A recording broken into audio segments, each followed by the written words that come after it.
You know, you would think being able to see is always going to be better, but is being blind better than seeing? This is way better. Well, just recently in the Liberals' housing platform, which is a big part of this election that's coming up on the 20th, Justin Trudeau and the party have announced that part of their housing platform is to completely remove the blind bidding process when purchasing a property anywhere in the country. And I found a very interesting CBC article all about that I'm going to take a look at and explain a little bit more about this process and the proposed ban on blind bidding. But really quickly before I do, if you like Canadian real estate specifically, I guess it is specifically, and specifically staying up to date on my marketplace of Surrey, BC and the Fraser Valley, please make sure to subscribe to the channel. That will instantly enter you into our 1,000 subscriber giveaway. When we hit 1,000 subscribers, I'm going to give away a whole bunch of free stuff. And of course, as always, if you wouldn't mind just clicking the like button for the YouTube algorithm, that is the #1 way you can help get this video out to more people who are interested to find out if being able to see other bids is actually better for them. So thank you so much for doing that, and let's start here with the backstory. So all real estate across the country and North America and most of the world, as far as I know, is sold through what we call a blind bidding process. What that means is when you make an offer on a property, you don't get to know what the other offers are if you find yourself in a multiple offer situation. So if you see a property you like, you put together an offer with your agent, you're going to make a best educated guess on where you think that property should actually sell and cross-reference that with what it is you can afford and put your bid forward. Now, I don't necessarily like the word bid because I do think it's an offer, it's not a bid. However, for the sake of this argument, we're going to call it a bid because that is the big nasty word that the Liberal government has put on what we more commonly refer to as just buying a house. So the proposal is that you will then get to see all of the other offers. What is very unclear in this proposal is, do I get to see the terms, the dates, or just the offer price of those other offers? And then remember, the other side of that situation is that then those other buyers will also get to see your offer. Now, the thought behind this is that if everybody sees the other offers, that there will be no crazy high offers put in, and everybody will make a very good educated decision. And because everybody's making rational, good decisions, that will mean nobody will overpay for a home, and that will bring house prices down. Now, before I go through this article with you, my personal thought is, this essentially now becomes a live auction. So as soon as you can see someone else's bid, let's say, for instance, the house is $1 million and you put in a bid for $1 million and you find out that another buyer has gone $1 million, 1,000. Well, now are you going to go $1 million, 2,000? And then they now get to know your offer. And are we going to go back and forth and start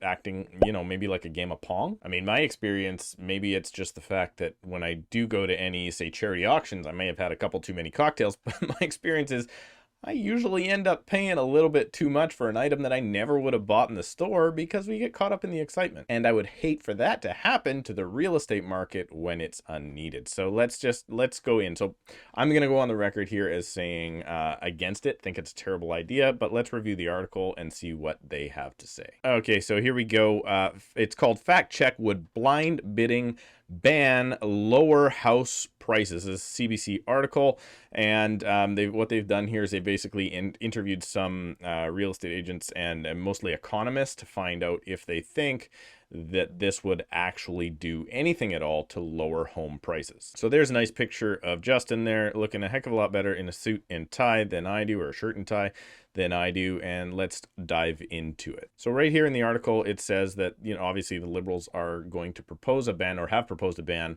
to ban blind bidding, or what we call a closed bidding system, or a closed offer system that we currently have. And their claim is that it ultimately drives up home prices having the blind bidding system. Now, the very next line says that CREA, or the Canadian Real Estate Association, immediately put out a statement saying, hey, if this is some sort of a system that is going to protect home buyers, then you have to think of the other side of the coin. Those home buyers are eventually going to be home sellers. So if we're introducing something to have rights for 50% of the transaction, you may now currently be infringing on the rights of the other 50% of the transaction. And may I point out here, those are Canadians. Next, it says the Canadians have the right to choose how they want to transact. So this is a very good point. Currently, you actually could sell your house in this auction style open bidding system. It's just not a customary thing to do here. There are other countries, particularly Australia,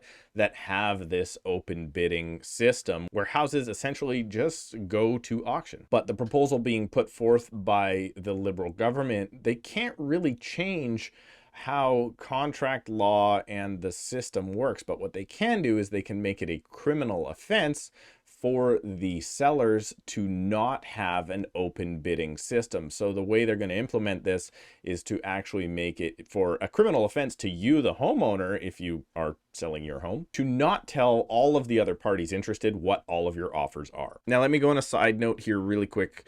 I think that is terrible because it's, as far as I'm concerned, my business dealings are none of your business. So if I do get an offer on a property, it is none of your business what those other offers are, because that's potentially my money and it's not your property. But again, that's personal opinion, so let's keep going here. Next, it says open bidding is still bidding, and that's a very true statement. Home ownership remains out of reach for millions of Canadians, and the problem is actually supply and demand, and the fact that the market is undersupplied for the amount of demand. According to Korea, the average home price is $688,000 across the country, which is up a crazy 38% since last year. However, last year we were in the middle of lockdown, and the finances and world and all that stuff was kind of crazy. So it's a little bit skewed, and I must say it's also skewed because interest rates, remember, were absolutely slashed. Therefore, people took advantage of cheap money. So let's keep going. They interviewed a fella named William Strange, which is in the top 1% of all names club. Bill Strange is an amazing name. He's a professor in Toronto. And his opinion is people often find themselves in a situation where they bid a lot more than the next highest bidder. And by the time the sale comes together, that makes them feel really unhappy. So that's where the sentiment of this article comes in, and why people think possibly open bidding would fix that situation. Next, he points out that some people actually suspect that they are the only bidder in a situation, and they're being told that they're in a multiple offer situation. Now, I think that's a legitimate point and a legitimate problem. There should be some way to identify if you are legitimately in a multiple offer situation, because I have felt that way myself. I can even give you a personal account. When I was negotiating my mother-in-law's property when she purchased the home, I thought like there wasn't another offer coming in, and through thankfully being skilled and experienced in the industry, was actually able to determine that that other offer, although was coming, never actually came. Therefore, we submitted another offer and got the property cheaper than if I would have been more inexperienced and sent the offer earlier. So that is something I think should be addressed and could be addressed. A legitimate concern. However, they're not looking to address that, are the Liberals. Next, it says, so does he think that an outright ban will decrease housing prices? His opinion is that no, not in any sort of meaningful way.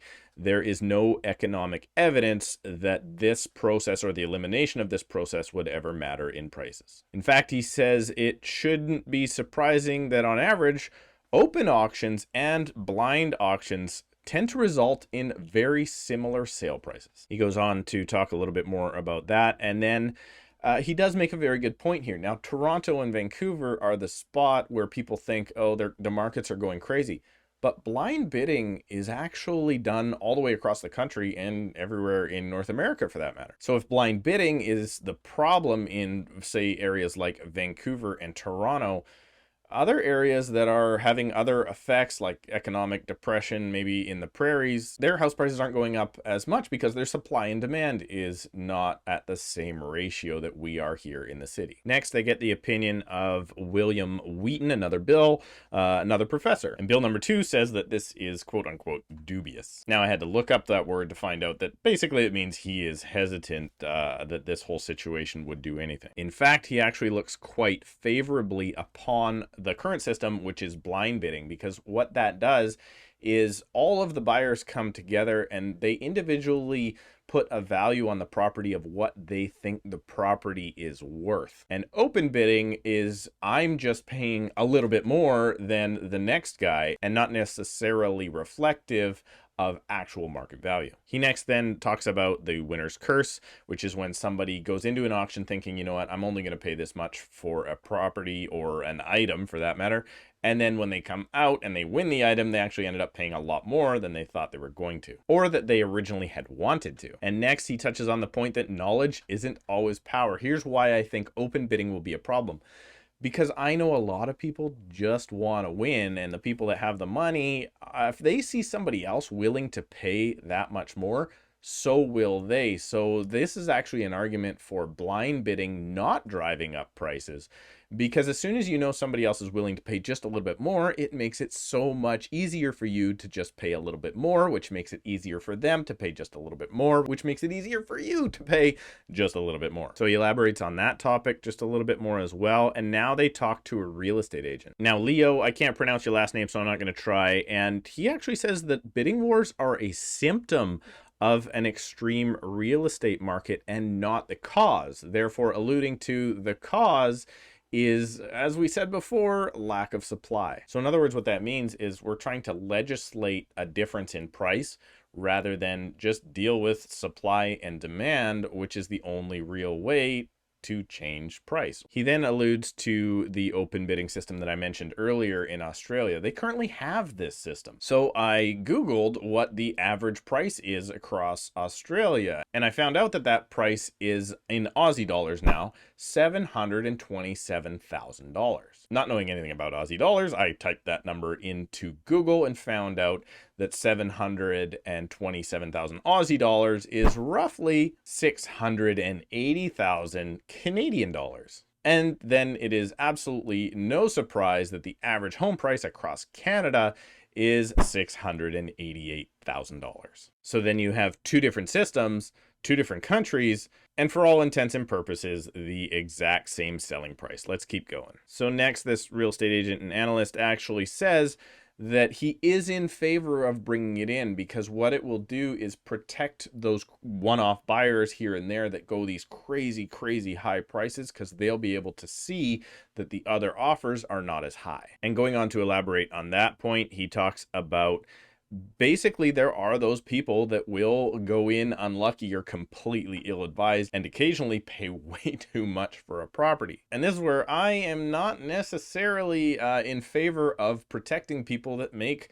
silly decisions. It is an open market, and if you're not going to go in with good advice and good fundamentals to accurately price a home and then get into the market, well, I mean, I don't want to live in a nanny state where the government takes care of everybody all of the time. There has to be some agency. An agency in this case doesn't mean real estate agency. It means the ability to take care and be responsible for yourself. And now we're going to go back to Strange here, who, I mean, maybe he's a supervillain or superhero with that name, but it's absolutely awesome. And he says, house prices are driven by the fundamentals, demand and supply. Isn't it supply and demand? And then they wrap up the article by saying, hey, you know, if you just don't get carried away with trying to win and you make a good decision in your property, none of this really matters, which is what I go back to about talking about agency and taking responsibility for yourself. But that's just me, you know, taking responsibility for myself. And to wrap up the article, it says here, fact check, a ban on blind bidding is unlikely to drop house prices in any significant way. So there you go. That is my opinion on blind bidding. I don't think it'll do anything.